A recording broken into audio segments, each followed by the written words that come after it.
In 1815, the eruption of Mount Tambora in Indonesia was so massive it triggered the year without a summer, plunging the world into a climate crisis. The explosion was 10 times more powerful than Krakatoa, ejecting 12 cubic miles of rock and ash into the atmosphere.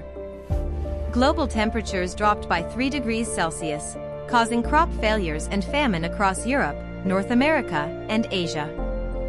In New England, snow fell in June, and desperate farmers resorted to eating pigeons and raccoons to survive.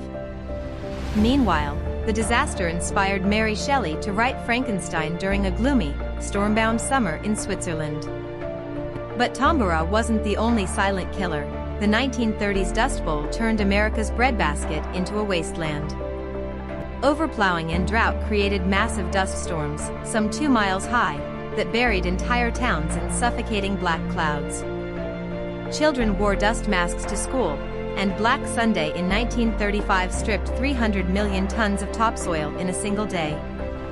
Yet, the deadliest environmental catastrophe in history might be the 1942 Bengal Famine, which killed 3 million people. While drought played a role, British colonial policies diverted food to soldiers, leaving locals to starve.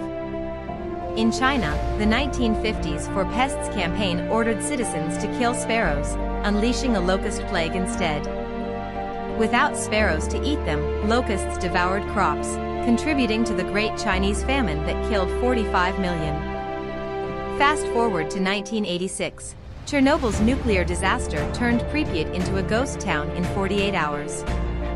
The radiation was so intense it caused radiation rain in Sweden, 1,000 miles away. But nature fought back. Today, the exclusion zone is a thriving wildlife sanctuary, home to wolves, bears, and rare birds. Meanwhile, the 1991 Kuwaiti oil fires burned for 10 months, creating toxic lakes of crude and blackening the sky. Saddam Hussein's retreating army set 600 wells ablaze, costing $1.5 billion to extinguish.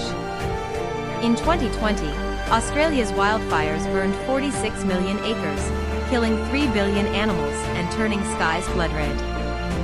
Yet, some plants evolved to survive. Eucalyptus trees need fire to release their seeds. These disasters remind us, nature always writes the final chapter, and humanity is just a footnote.